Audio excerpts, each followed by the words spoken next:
Not every burden you pick up was assigned to you by God. Some people you help will pull you into pits God never meant for you to fall into. Sometimes what we call compassion is really disobedience dressed in kindness. Because when God gives a warning, He's not trying to limit your love, He's trying to protect your purpose.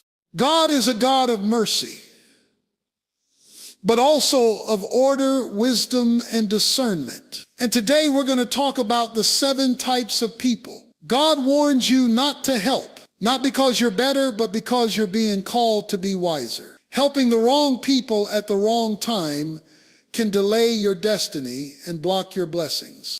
Not every burden you carry belongs to you. Let that settle deep in your spirit. Just because someone cries for help doesn't automatically mean you're called to answer. Just because someone is struggling doesn't mean it's your assignment to save them. Some of the weights you've been dragging weren't given to you by God. They were picked up out of guilt, people-pleasing, or fear of looking selfish. But here's the truth. Helping everyone is not ministry, it's madness when it's not led by the Spirit. There's a divine difference between being helpful and being obedient. The world will pressure you to say yes to everything and everyone, as if you're the hero in every story. But you're not. You're not the solution to every problem. You're not the provider of every need. Only God can be all things to all people, and you are not Him. That's why so many people are tired, burnt out, and feeling resentful after helping others. It's not because they lack love. It's because they lack permission. They stepped into a situation God never told them to enter. They jumped into a fire God never called them to put out. And now they're getting scorched by someone else's chaos. Here's the hook that might just shock your system. There are some burdens that bless and some blessings that burden. That's right. Not every request is a door. Not every need is a green light. Sometimes what looks like a crisis is actually God doing His best work. Breaking pride, teaching surrender, building character. And when you interfere too soon, you interrupt what heaven was trying to heal.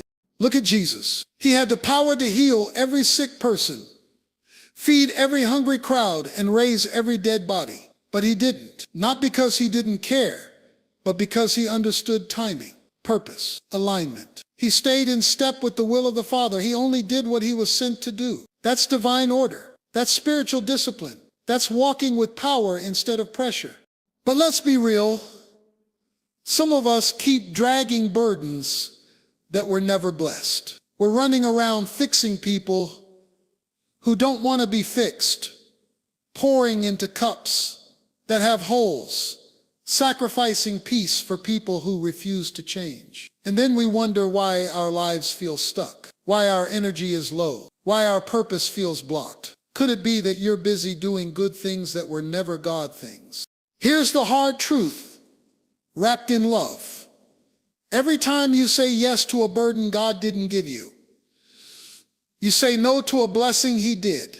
You can't carry everything and expect to run. You can't heal everyone and expect to hear clearly. The more your hands are filled with distractions, the less room you leave for destiny. You've got to start asking the hard questions. Did God assign this to me, or did I assign it to myself? Am I helping because I'm called or because I'm afraid to say no? Is this service or self-sabotage disguised as compassion? You were created for divine assignments, not emotional entanglements. And when you carry burdens you weren't designed to bear, it doesn't just slow you down. It wears you out, physically, spiritually, emotionally. That's not purpose. That's spiritual mismanagement. God isn't impressed by exhaustion. He's not glorified by burnout. He's honored by obedience. So before you pick up that next problem, stop and ask, is this mine to carry? Love without boundaries isn't love at all. It's self-destruction in disguise. Let that sink in for a moment. We've been taught that love means endless giving, constant sacrifice, and saying yes, even when everything inside us is screaming no. But that's not biblical love. That's bondage. That's burnout. That's you confusing surrender to God with surrender to dysfunction. Love must have boundaries or it will lose its power and purity. Real love knows where to draw the line. It doesn't mean you stop caring, it means you stop caring what was never yours to begin with. And here's the truth, many people miss the absence of boundaries is not evidence of compassion, it's a symptom of confusion. Some of us have been helping people so long, we've forgotten that love is not just about what you give, it's also about what you protect. You protect your peace. You protect your purpose. You protect your identity in Christ. Because when you love people without boundaries, you don't just lose rest, you risk losing yourself. Think about it.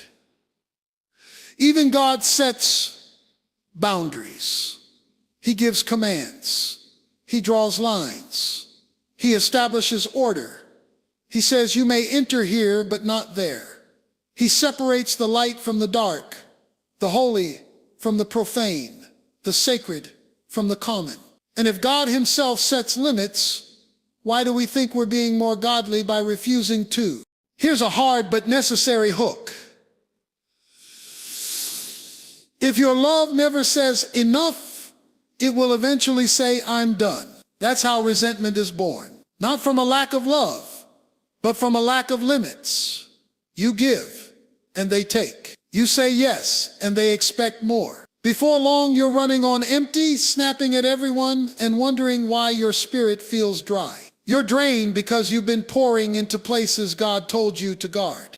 There is a divine difference between being a servant and being a slave to people's needs. God calls you to love your neighbor, but he never asked you to destroy yourself in the process. Jesus washed feet, but he didn't carry toxic people on his back. He gave his life for the world, yes, but he still had boundaries with people, even his disciples. He often withdrew. He said no. He left the crowd. He chose silence. He set time apart to hear from the Father. That was not weakness, that was wisdom.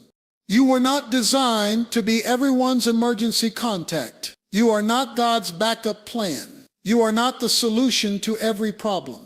And sometimes the most loving thing you can say to someone is, I love you too much to let you use me. You teach people how to treat you not by your words, but by what you tolerate. If you allow them to cross every line, they will eventually erase the lines altogether.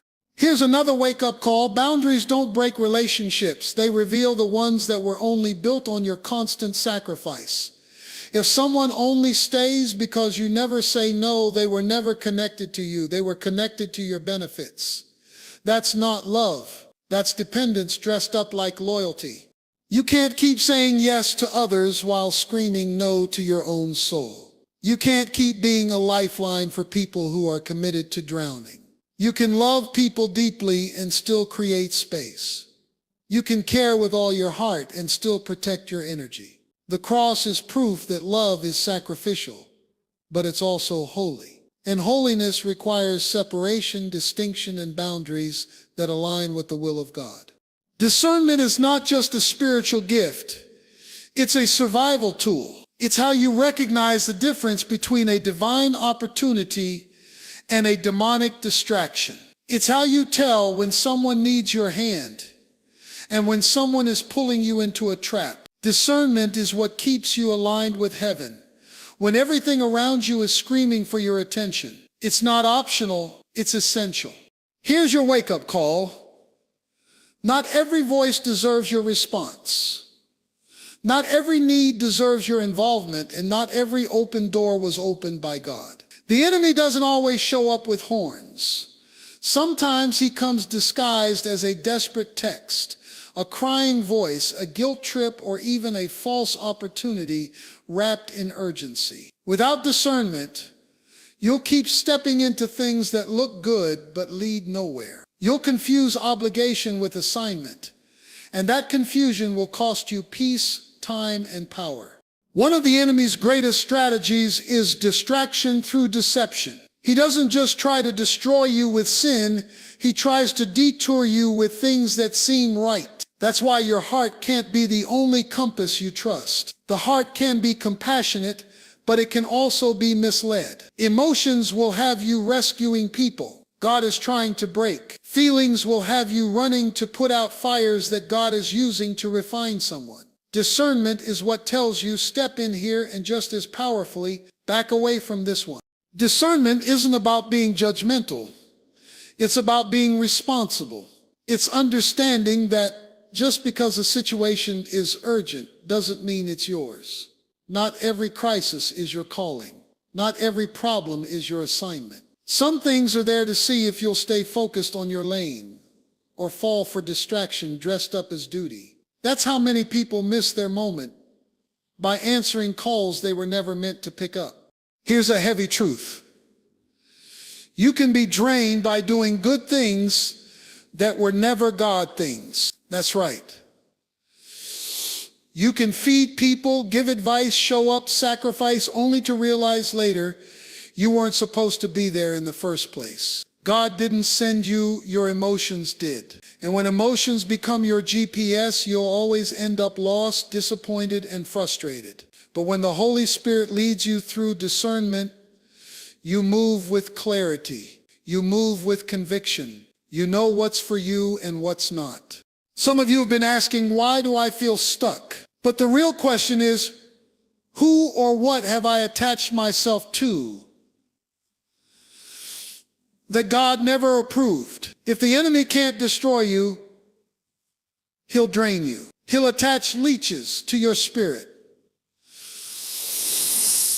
People who smile but siphon. People who cry but never change. People who claim they need you but only use you. Without discernment, you'll call it love. With discernment, you'll call it what it is. Manipulation.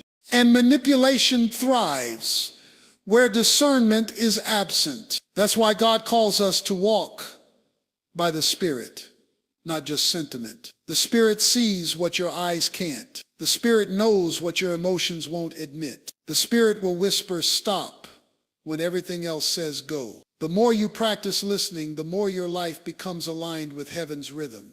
There's a reason why discernment is called spiritual maturity, because not everyone who cries should be comforted by you. Some are reaping the consequences of rebellion, and your help becomes interference. Some are pretending to be broken just long enough to steal your strength. That's not cynicism, it's clarity, it's wisdom, it's discernment. And in a world full of noise, confusion, and chaos, it's one of the greatest weapons you have to guard your purpose.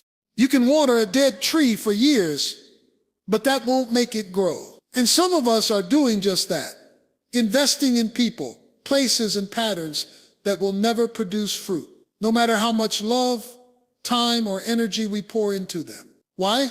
Because we're planting seeds in toxic soil. And toxic soil doesn't nourish, it poisons. It corrupts what was meant to flourish. Here's the hard truth you need to hear. Effort does not equal harvest when the soil is wrong. Just because you're giving your best doesn't mean you're going to see results. If where you're planting it is unhealthy, ungrateful, or unwilling. Some hearts are not ready. Some minds are not open. And some environments are not designed to hold what God placed inside of you. This is why discernment is critical. Because without it, you will waste divine seed on ground that's not even capable of growth. You'll call it loyalty, but God calls it poor stewardship. You'll keep sowing forgiveness into someone who has no intention of changing. You'll keep giving your time to someone who only shows up when they need you. You'll keep offering wisdom to people who just want to argue, not learn. And while you think you're being faithful, you're actually being distracted from your assignment. Here's your wake-up call. Not every relationship is soil. Some are sand, some are stone, and some are acid. And the longer you keep planting in those places, the more you'll feel like your purpose is broken. But it's not broken, it's just buried where it was never meant to be. Seeds need the right environment to thrive. Your potential is not the problem. It's what you've been investing in that's choking the life out of your growth. There are people who don't value what you carry because they never asked for it. They don't want healing. They want attention. They don't want change. They want convenience. And when you keep pouring into that, don't be surprised when you feel dry, overlooked, and exhausted. When people trample what you give, that's not your cue to give more, it's your confirmation to move on. Jesus talked about this kind of situation in the parable of the sower. Some seeds fell on good ground and produced a harvest, but others fell by the wayside among thorns or on rocky soil. And guess what? He didn't go chasing after the bad soil. He didn't water the rocks. He didn't dig up the thorns. He focused on the ground that received the seed. That's wisdom. That's focus. That's divine order. And yet so many of us are stuck in cycles of frustration because we're trying to prove our worth through our work. We think, if I just love them harder, if I just show up more, if I just keep forgiving without confronting. But that's not love. That's fear. Fear of rejection. Fear of being alone. Fear of letting go. So we keep investing in the wrong places, hoping something will bloom. But all we get is disappointment. Let this hook cut deep if it must. Your calling is too sacred to waste in contaminated soil. You've got too much oil on your life to keep handing it to people who wipe it off like it's nothing. You were not created to convince people of your value. You were created to carry fruit that glorifies God. And fruit requires fertile ground. If they can't honor your presence, they don't deserve your investment. You've been asking God to grow you, but growth requires pruning. It requires walking away from unproductive places. It means refusing to sow into bitterness, chaos, and confusion. Because no matter how generous your seed, the soil still decides the outcome. Saying no is not cruelty. It's clarity. It's spiritual maturity. It's obedience when everyone else expects people. One of the most freeing, holy, and life-saving words in your spiritual vocabulary is no. Not because you're rejecting someone, but because you're respecting what God has called you to carry. And if you're constantly saying yes out of guilt, pressure, or fear of what people will think, you're no longer led by purpose, you're led by approval. And anything driven by approval will always lead to exhaustion. Let this hit your heart like a thunderclap. You are not responsible for everyone's peace. You are not called to solve every problem, carry every burden, or answer every call. You are not Jesus. You are a vessel, a tool, a servant who must move in alignment, not assumption. And sometimes your assignment requires refusal. Not because you lack love, but because you finally found your limits. One of the reasons so many strong people secretly suffer is because they think saying no makes them weak, selfish, or unkind. But in reality, saying no is one of the most powerful signs that you understand your role in the kingdom. Even Jesus didn't say yes to everyone. He withdrew. He silenced the crowd. He chose rest. He chose alignment with the Father's timing over the demands of the people. And if the Son of God could say no without guilt, why can't we? Here's the hook that will challenge everything you've been taught about love. Unlimited access leads to unnecessary damage. When people think you'll always say yes, they stop seeing you as a person and start seeing you as a resource. They start expecting instead of appreciating. They begin to feel entitled to your energy, your time, your advice, until you're depleted, discouraged, and dry.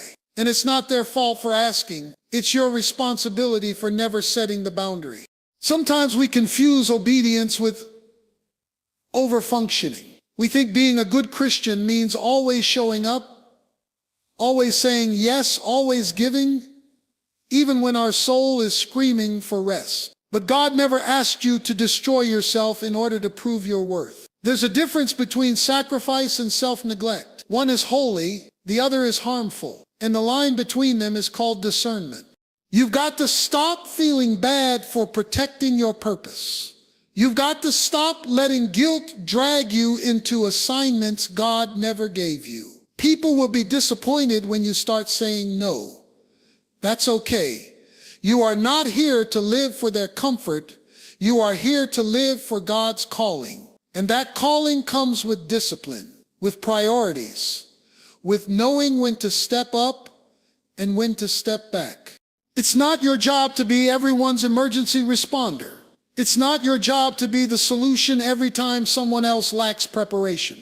Your love is not proven by how many times you let people drain you. Your character is not defined by how many times you say yes while silently falling apart inside. Saying no doesn't mean you're quitting. It means you're choosing the right battles. It means you finally understand that obedience sometimes looks like restraint. And let's get honest. Some of us are not being obedient to God. We're being addicted to approval. We're afraid of losing relationships, missing opportunities, or looking uncaring. But what if the blessing you've been waiting for is on the other side of a boundary you've been too afraid to draw? What if your no creates space for someone else to grow, to learn, to lean on God instead of always leaning on you? You don't have to be available to everyone to be faithful to God. You just have to be aligned. You just have to move when He says move, stop when He says stop, and speak when He gives you the words. Everything else, it's noise, it's distraction. It's a temptation to abandon purpose for popularity. You were never called to live beneath your anointing. But that's exactly what happens when you allow pity to replace power. There comes a moment in every believer's journey where you must make a choice, live from a place of purpose, or stay stuck in the prison of people-pleasing, emotional slavery, and false guilt. You were made to walk in power, not pity. And until you embrace that truth, you will keep handing your authority over to people who were never meant to carry it. Let this truth confront your comfort. Some people only love the weaker version of you. They prefer the version that bends, that breaks, that says yes, even when your soul is shouting no. They're addicted to your brokenness because it keeps them elevated. But the moment you rise in strength, the moment you say enough, the moment you speak with clarity and conviction, they call you arrogant, distant, or difficult. Not because you changed for the worse, but because you stopped living beneath your power just to protect their comfort. There's a danger in constantly shrinking yourself so others can feel tall. That's not humility. That's bondage.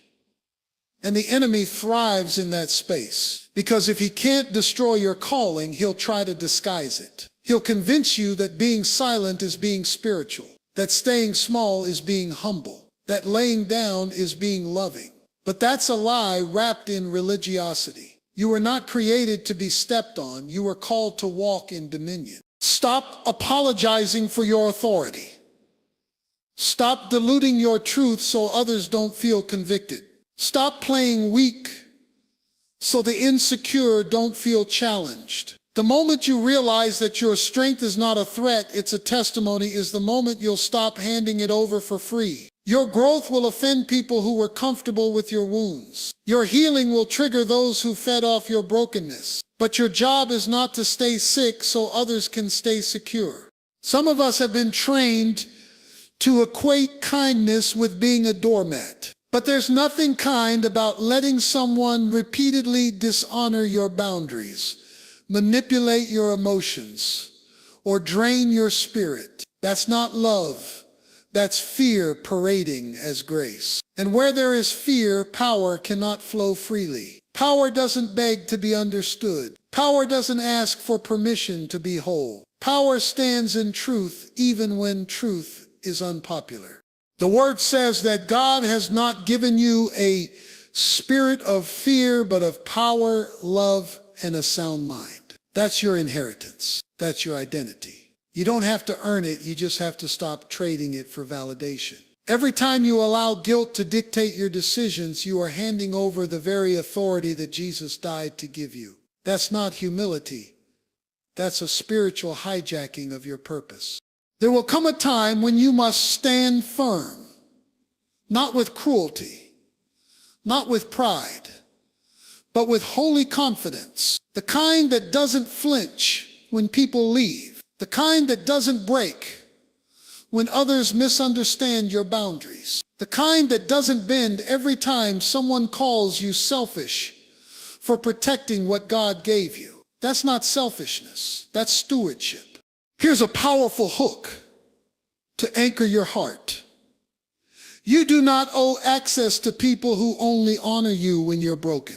If they can't handle your growth, they don't deserve your presence. If they can't celebrate your strength, they were never aligned with your calling. God is not raising up a generation of victims. He's raising up warriors, and warriors walk in authority, not apology.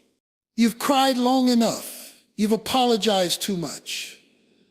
You've tolerated too many cycles. Now it's time to rise, not just emotionally, not just mentally, but spiritually. Not because you're angry, but because you finally see yourself the way God sees you. Empowered, anointed, focused, and no longer willing to be pitied into silence.